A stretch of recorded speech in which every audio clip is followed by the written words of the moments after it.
Okay, welcome, good morning. Welcome to the world of motorcycling. Yes! I know you guys are pumped and you're all ready to learn how to ride an off-road motorcycle. So before we get into it, there's a few things we need to cover, okay? Now, number one, a motorcycle as compared to a bicycle has an engine, okay? And an engine on all of the bikes can be reasonably powerful, yeah? So the thing about riding a motorcycle is learning how to control it, okay? It's all about control. And the main things that you need to learn to control, and we're going to teach you over the next 4 lessons, is how to control the throttle, which is this part over here, okay? It's that we call it the throttle on the motorcycle. Say again? Doesn't that control the speed? It controls the power and the speed, and the rate that the bike accelerates or goes forward or moves forward, okay? Now, I'm going to confuse you, okay? You ready? This is really, really important bit. While that does control your speed, the thing that actually controls the motorcycle is the clutch, okay? And I'm going to give you an example later where I could have my throttle full speed, like the bike can be, but I can be going really slow because I'm controlling the clutch. Really nice and steady like this, right? So my goal for you guys when I'm teaching you in the classes, I want you to advance as quick as you can. That doesn't mean too fast. It means if you're learning quickly and you're applying the skills, I will keep pushing you along quicker and quicker, okay? But some people learn really fast and I'll move you really quickly. And so potentially by the end of the day, some of you could be getting around doing circles and putting your leg out and all sorts of things, right? Some of you may not, okay? So the whole idea behind riding a motorcycle safely and fast is to keep both wheels on the ground with an even distribution of weight. If I'm sitting back here on the bike, right, I'm unweighting or taking the weight off the front wheel. And so see how easy that is for me to lift it up? There's no weight on it, right? If I'm up here on it, oh, I can't lift it.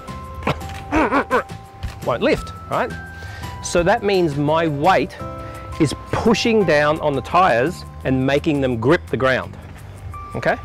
So what the technique that I teach you today teaches you how to place your weight in the right place to make the wheels dig into the ground so that you ride fast and safe. The opposite of that is you're riding like a crazy person and falling off, okay? I don't want you to do that. I want you to learn how to ride fast, safe, and be able to ride really professionally, okay? That's my goal for today. The thing about the position is that it's kind of like the scientific side of riding, okay? This is the best way to ride the motorcycle. So we're going to teach you how to use the throttle and to be able to start off on the motorcycle, to balance on the motorcycle. So you're going to be able to have your feet down touching the ground, okay? We'll teach you how to put one foot up and then start riding off on the motorcycle and then getting your foot up so that you're balanced. And I'm going to teach you how to put your arms up like this. I call them angry arms, as opposed to lazy flopsy arms, okay? Like I do desert racing, okay? Desert racing is very, very fast. You're doing 160 kilometers an hour in the desert and you hit big bumps and whoops, yeah? And so often your bodies can get pushed down like this.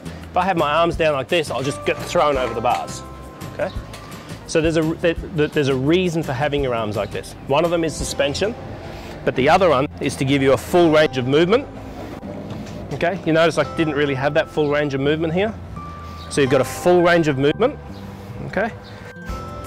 And then later in the morning, teach you to corner properly.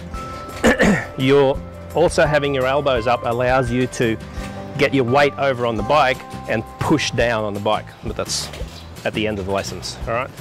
But there's clear reasons why you have the elbows up. The next main position is what we call the attack position. So you'll see that I'm on the balls of my feet. I'm lifting myself up. I reposition my feet. I put my legs straight, okay? I stick my butt out. Looks a bit funny, but this is how it works. I'll tell you why.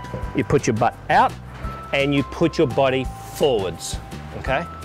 So this is what's called the attack position. This is the position that you jump in. You do jumps when you learn to jump. It's a position that you ride up hills in, for example. Okay, and the main reason that you stand is this. When the bike starts going over rough terrain, it starts to bounce around quite a lot. If you're sitting, you sort of like this. I mean, not literally, but that's how it is. Just a second, let me finish. So when you're standing, what you're doing is, because you're gripping the bike here, the bike can kind of move all around underneath you. Hope it doesn't fall. And you don't get thrown around, okay? So you're going down a really bumpy terrain, the bike will be, you'll be here, the bike will be moving like this, but you stay still, okay?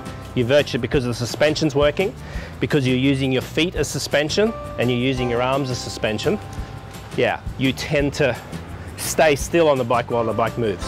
And then the cornering position. So you're in this position, you're accelerating into a corner, you brake, so you can see my hands on the front brake. You can't see my back foot, but it's hitting the brake over here, okay?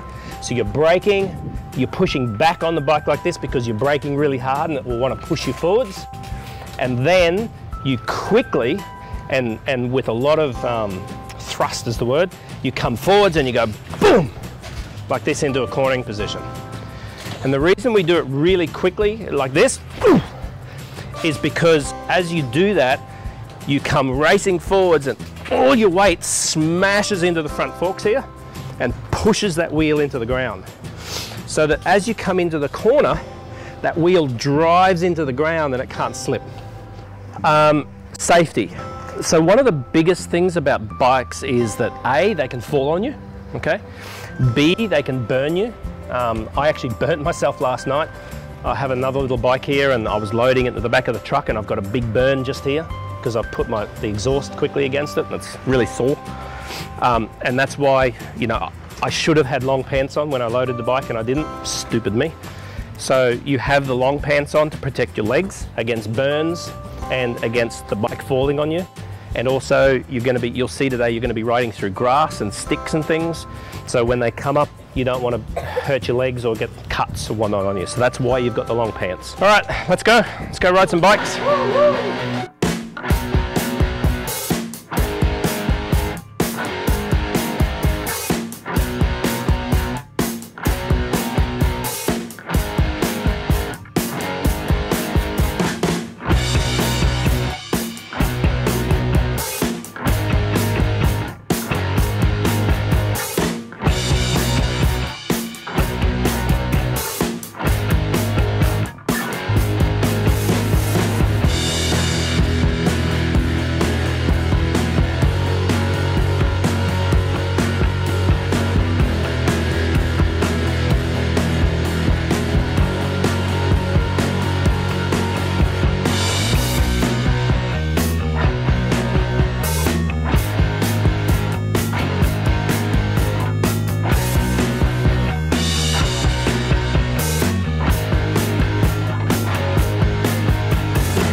So, how are you feeling?